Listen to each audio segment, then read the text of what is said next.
If Peter and Lara Jean had graduated high school in 2021, this would be their junior year of college. So, what do you think? Are they still together? Did the physical distance as well as the time difference break them up? Or, in some parallel universe, are they on a video call right now making plans for spring break? Did the distance make their hearts grow fonder? It's a tough call. Seeing that I am still harping on John Ambrose McLaren being the better choice, I really don't know if Lara Jean and Peter are still together. Always and Forever is the third and final installment in the To All the Boys I've Loved Before series by Jenny Han. And if I had to rank all 3 books, book 2 is definitely my favorite, followed by book 1 and then by book 3. And the same is true for how I would rank the adaptations. What I needed from book 3 and the third adaptation that I felt like I didn't see enough of was growth.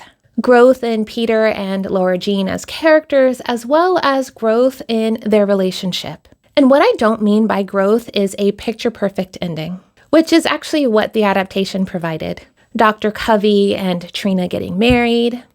Jen and Lara Jean are now on speaking terms. Peter gets back in touch with his dad. And Peter and Lara Jean promise to love each other always and forever. And that's fine, I guess. I wouldn't say that the novel had a picture-perfect ending. Rather, it was less cookie-cutter than the adaptation. But I still felt that the novel was lacking as well. Although overall, I did prefer the third novel over the adaptation, which is a 2 out of 3, meaning the novel's won. According to my journal, the day the third adaptation was released, I was preparing for a job interview that I had the next morning. So I did not watch the adaptation the night it premiered. But fun fact, I got the job. Congratulations! So what do I mean by growth? Perhaps time could have fixed this growth issue that I feel both plagues the novel and its adaptation. If I could speak so boldly and say that if I were Han's agent or editor, I would have requested that book 3 be set in their senior year of college versus it being set in their senior year of high school. That way, we would have been introduced to new characters, which would have allowed Peter and Lara Jean to grow in ways that they currently could not have. Seeing that a majority of their influences still involve their high school friends and their family. Not that this is me rewriting the novel or anything, but let's just say that this is fan fiction. This is how I would rewrite it. I would have Lara Jean and Peter going super strong until winter break of their senior year of college. That way we get all of the warm fuzzies seeing them reunite with everyone back home during the holidays. But then some conflict would have arisen, like post-graduation job conversations, and they would break up on New Year's Eve. But because their breakup would have been so unexpected, they would have already booked some sort of alternative spring break through their school prior to breaking up. And let's just say that that alternative spring break was in Korea. It would then be that adventure that would bring them back together. And then by some miracle, after graduation, Peter gets some sort of athletic position in Korea, while Lara Jean works at some international high school teaching English literature.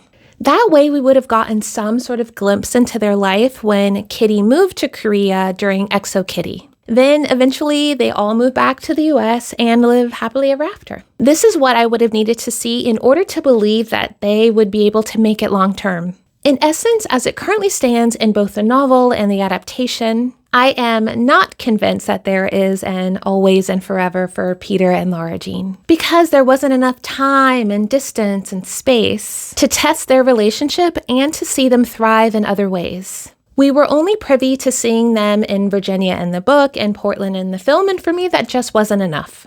I think using the setting of Korea to tear them apart rather than bringing them close together, which is what happens in the book, is what made me torn with Lara Jean going to Korea in the first place. And I really wanted her to be excited to go to Korea.